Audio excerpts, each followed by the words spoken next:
जय श्री राम मित्रों। धर्म सद्भाव के इस भाग में आपका स्वागत है। ऐसा क्यों है कि हर राक्षस, देवता या योद्धा भगवान इंद्र को निशाना बनाना चाहते हैं?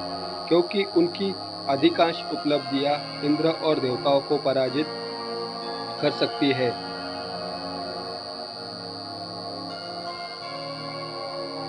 हिंदू पौराणिक कथाओं में देव आकाशीय देवताओं के राजा इंद्र को अक्सर एक ऐसे व्यक्ति के रूप में चित्रित किया जाता है जो राक्षसों, असुरों, अन्य देवताओं और शक्तिशाली योद्धाओं को चुनौतियों का सामना करता है।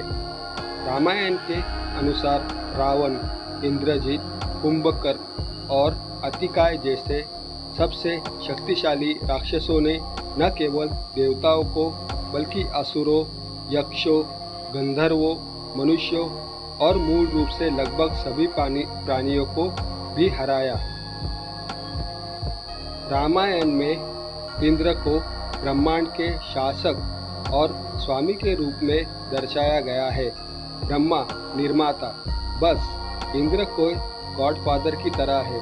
यह इंद्र ही है जो सर्वोच्च शासक और प्रवर्तक के रूप में खड़े हैं। वास्तव में महाकाव्यों के अनुसार ब्रह्मा ने स्वयं इंद्र को दुनिया के सर्वोच्च स्वामी के रूप में प्रतिष्ठित किया, जिनका अर्थ है कि इंद्र को वश में करना जीवन में प्राप्त की जा सकने वाली सबसे बड़ी उपलब्धि थी। साथ ही ब्रह्मांड में अन्य सभी प्राणियों पर अपनी शक्ति और अधिकार दिखाना। जब आप पुराणों को देखते हैं तो इंद्र को हराने वाला दुनिया का नया शासक बन जाता है। मैं आपको अपना व्यक्तिगत विचार बताता हूँ। यह मूलतः इंद्र से दूसरे देवताओं के हाथों में सत्ता का हस्तांतरण है। इंद्र, जो कभी सबसे शक्तिशाली थे, ब्रह्मा, विष्णु और शिव पर आधिकारिक निर्भर हो गए, जिससे वे उनकी कमतर प्रतीत होने लगे। ईमानदारी से कहे तो कौन जानता है कि इंद्र ने सर्वोच्च देवता के रूप में अपने से पहले किसी और को पीछे छोड़ दिया या नहीं।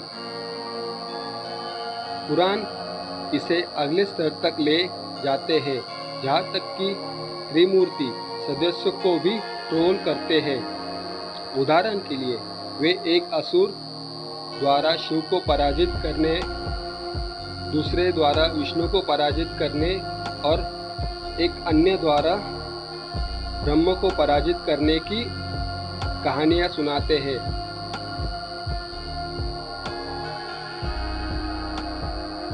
इस प्रकार सत्ता में यह बदलाव स्थिर नहीं है, बल्कि गतिशील है, जो लगातार बदल रहा है। इंद्र को अक्सर निशाना बनाए जाने के कई कारण हैं। 1. स्वर्ग में सर्वोच्च अधिकार का प्रतीक।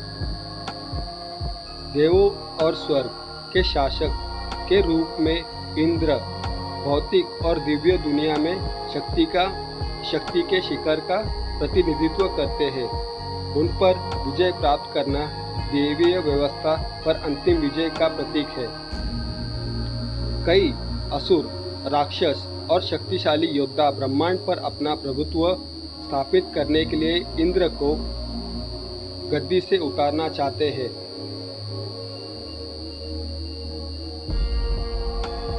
ब्रह्मांडीय व्यवस्था, धर्म के रक्षक और असुरों के प्रतिद्वंदी, इंद्र को बनाए रखने और तीनों लोकों स्वर्ग, पृथ्वी और पाताल की रक्षा करने के लिए जिम्मेदार है। अगर असुर अक्सर देवताओं के साथ संघर्ष करते हुए स्वर्ग और ब्रह्मांड पर नियंत्रण पाने के लिए इंद्र को उखाड़ फेंकने का लक्ष्य रखते हैं। पुराणों में कई युद्ध, जैसे कि वृत्त, बलि और रावण से जुड़ी लड़ाइयाँ इस ब्रह्मांडीय संघर्ष को दर्शाती है। ईर्ष्यालु और असुरक्षित स्वभाव, इंद्र को कभी कभी शक्तिशाली ऋषियों, योद्धाओं और भक्तों के प्रति असुरक्षित और ईर्ष्यालु के रूप में चित्रित किया जाता है। वह अक्सर ऋषियों और योद्धाओं की तपस्या को बाधित करने की कोशिश करता है, इस डर से कि वे ब्रह्मा या विष्णु से वरदान प्राप्त कर सकते हैं जो उन्हें उनसे अधिक शक्तिशाली बना सकते हैं। उदाहरण में विश्वामित्र और हनुमान की तपस्या को बाधित करने का उनका प्रयास शामिल है। 4. आरोही के लिए मील का पत्थर। इंद्र को हराना अक्सर पौराणिक कहानियों में एक मील का पत्थर के रूप में दर्शाया जाता है। योद्धा, ऋषि और राक्षस मानते हैं कि इंद्र पर विजय प्राप्त करने से उनकी ताकत साबित होती है और उन्हें अधिक शक्ति या दिव्य दर्जा मिलता है। उदाहरण के लिए राजा बलि ने घोर तपस्या करने के बाद स्वर्ग को जीतने का और कुछ समय के लिए इंद्र की जगह लेने में सक्षम हुए। 5. दिव्य चक्र और बदलते इंद्र। हिंदू ब्रह्मांड विज्ञान में वर्णित है कि इंद्र एक पद है, कोई स्थायी व्यक्ति नहीं। अलग अलग युगों में ये अलग अलग इंद्र होते हैं। राजा नहुष जैसे कई शक्तिशाली प्राणियों ने अस्थायी रूप से इंद्र का पद ग्रहण किया, जो दर्शाता है कि यह एक ऐसा सिंहासन है जिसे चुनौती दी जा सकती है और बदला जा सकता है। 6. सर्वोच्च देवताओं विष्णु, शिव, ब्रह्मा का हस्तक्षेप। जब असुर या शक्तिशाली योद्धा इंद्र को चुनौती देते हैं तो विष्णु या शिव जैसे उच्च देवता अक्सर ब्रह्मांडीय संतुलन को बहाल करने के लिए हस्तक्षेप करते हैं। यह चक्र इंद्र की भेद्यता और एक देवता के रूप में उनकी आवर्ती भूमिका को पुष्ट करता है, जिसे सुरक्षा और समर्थन की आवश्यकता होती है। निष्कर्ष। पौराणिक कथाओं में इंद्र को बार बार निशाना बनाया जाता है क्योंकि वे आकाशीय शक्ति के शिखर का प्रतिनिधित्व करते हैं, जो उन्हें राक्षसों, ऋषियों और वर्चस्व चाहने वाले योद्धाओं के लिए अंतिम चुनौती बनाता है। उनका सिंहासन दिव्य क्षेत्र पर नियंत्रण का प्रतीक है, जो उन्हें ब्रह्मांडीय संघर्षों में एक स्वाभाविक विरोधी बनाता है।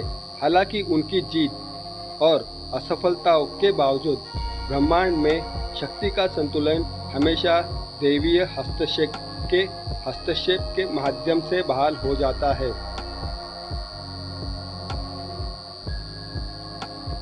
आपको यह जानकारी कैसी लगी हमें कमेंट में अवश्य बताएं। अगर वीडियो पसंद आया हो तो इसे लाइक करें और अपने मित्रों को शेयर करें। धन्यवाद मित्रों।